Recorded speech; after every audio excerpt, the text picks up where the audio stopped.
Salut tout le monde, j'espère que vous allez bien. Le FC Barcelone toujours en deuil. Donc voici les dernières informations concernant le FC Barcelone de la journée d'aujourd'hui. Let's go. Donc il y a quelques heures, des membres du staff et des joueurs étaient présents à la cérémonie commémorative du docteur du FC Barcelone qui est décédé récemment. Donc là, on peut voir des images des joueurs arrivés à la cérémonie.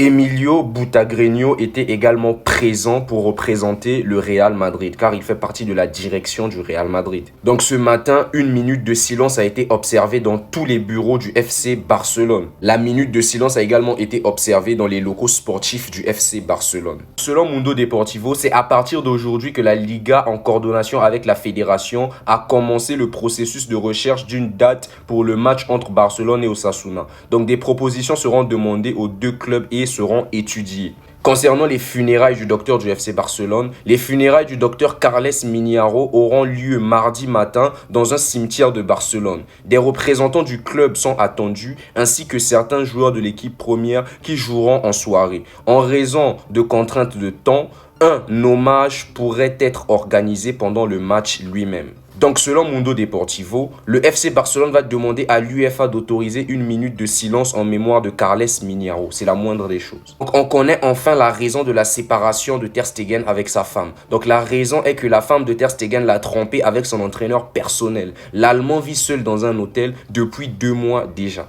Déjà le gars il est blessé, il pense à revenir en force et vivre ça encore c'est très dur les gars. Concernant Iñaki Peña avec le FC Barcelone, son avenir est sombre. Le renouvellement de contrat d'Iñaki Peña est en point mort. Son contrat actuel court jusqu'en 2026, mais il veut plus de temps de jeu. Galatasaray l'a déjà contacté, tandis que des clubs espagnols et d'Angleterre le surveillent également. Selon Sport, Lewandowski a marqué 93 buts pour Barcelone et n'est qu'à un but d'égaler le record de buts de Ronaldinho pour le club. Hansi Flick en conférence de presse a parlé de Szczęsny. Szczęsny est un gardien mature, expérimenté et calme. Sa personnalité nous aide beaucoup. Il fait un excellent travail. Ces dernières semaines, 2 noms sont ressortis en tête de liste pour renforcer le poste de latéral droit la saison prochaine. Si vous deviez choisir entre Vanderson, joueur de Monaco, ou Ratiu, joueur de Vallecano, lequel choisiriez-vous les gars? Dites-moi en commentaire. Et une très belle image de l'entraînement d'aujourd'hui entre Lewandowski et Ansu Fati. Et voici l'équipe gagnante de l'entraînement d'aujourd'hui. Lorsque vous avez Szczęsny dans les buts, vous gagnez tous les entraînements.